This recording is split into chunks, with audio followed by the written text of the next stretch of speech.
In 2020, during a Sony presentation, they showed off a game that caught the attention of the gaming community. And while PlayStation users were able to play the game, the rest of the community was left wondering what in the world was Bugsnax. And as of April 28, 2022, Xbox and Nintendo Switch users could finally find out. Hey everyone, in late April, Bugsnax was added to the list of games available to Game Pass subscribers, and curiosity definitely got the better of me, so I decided to download the game on the Xbox One and give it a shot. Honestly, I had no idea what the game was going to be about, but my initial assumption of the game was that it was going to be a kid-friendly game that featured adorable bug-shaped snacks in some capacity. And while technically I wasn't completely wrong, the game offers so much more than I ever expected. So let's take a look at the highs and lows of the game and see if you should give Bugsnax a try through Game Pass. Right away, the first thing you're going to notice is the visuals. The game has bright, vibrant colors that are usually used in family-friendly Nintendo games, so seeing it on the Xbox makes it extra eye-catching. Just scrolling through the list of games on the system, it helps make the thumbnail for the game stand out among the rest, and during gameplay, it's no different.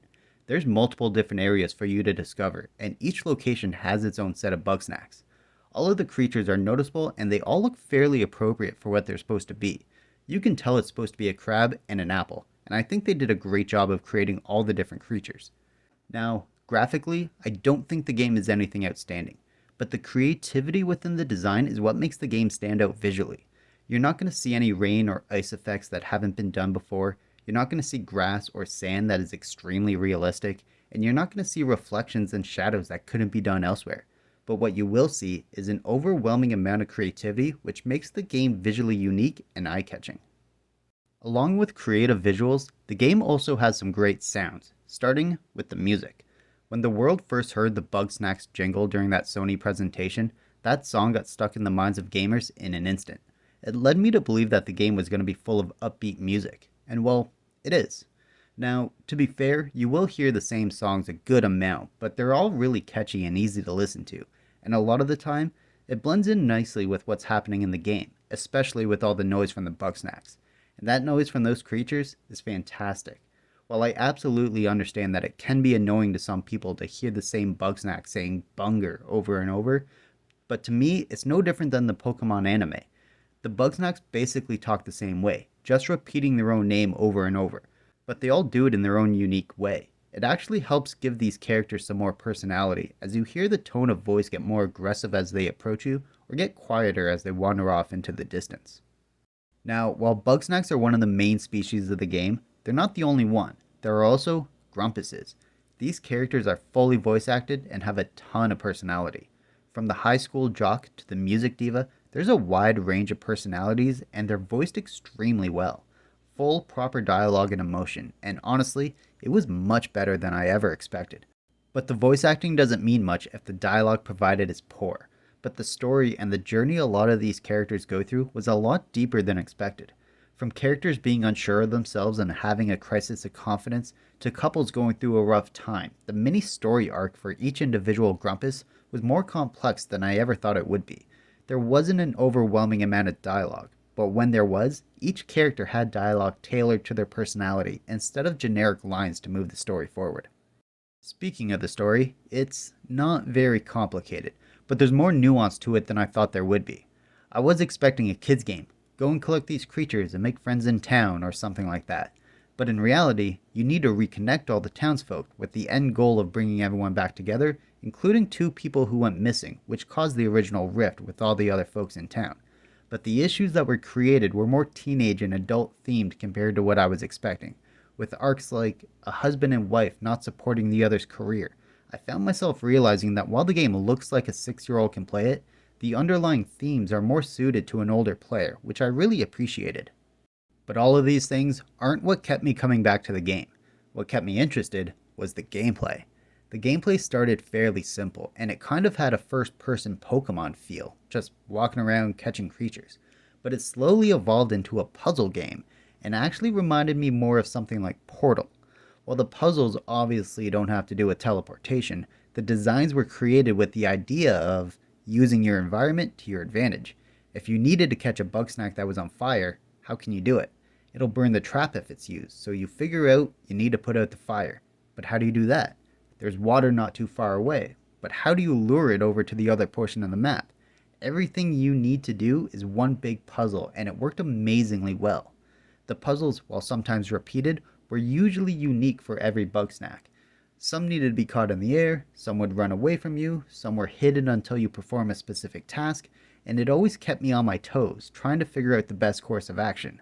While none of the puzzles were overwhelmingly complicated, they were more creative and complex compared to what I was expecting going into the game, which I feel is a recurring theme here. The other major aspect of the game is what to do with the Bugsnax after catching them.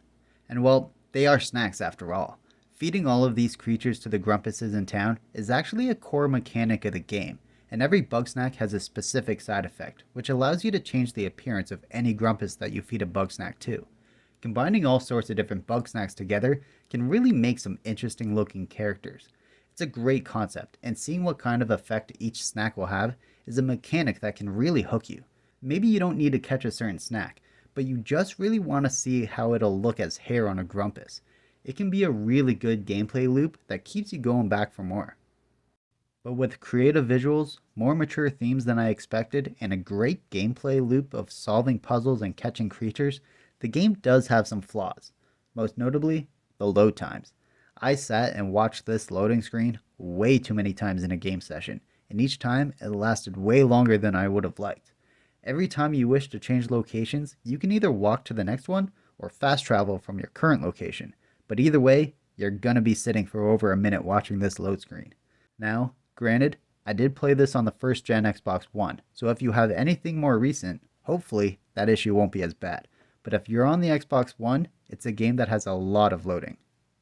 Aside from loading issues, I did encounter a few moments of slowdown, and only in the most intense parts of the game.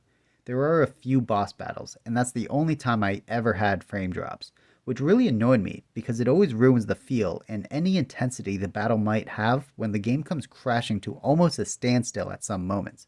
But the rest of the game had no frame issues.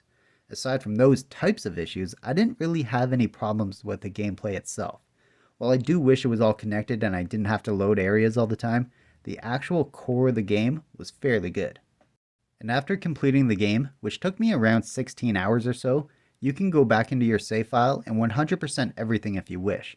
You can return to catch any missing Bugsnax or complete any side missions that you might have missed.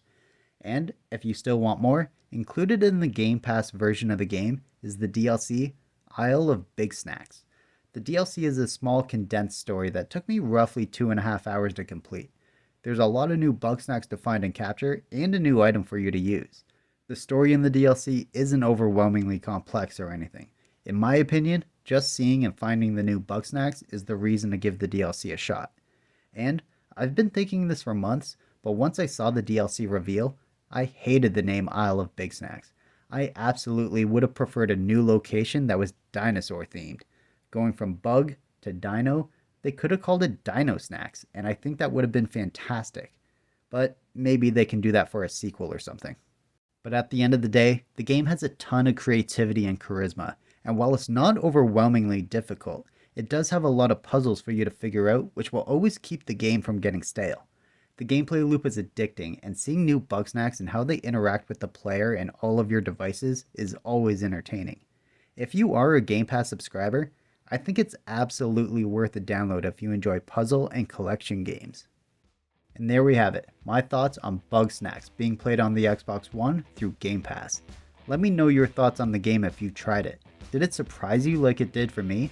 And let me know if you've had a chance to try the DLC. If you enjoyed the video, be sure to hit the thumbs up, it really helps out a lot. And please share the video with anyone who might enjoy it. If you're new here, be sure to hit the subscribe button for more video game related content. Thanks for making it to the end of the video. Thanks for watching.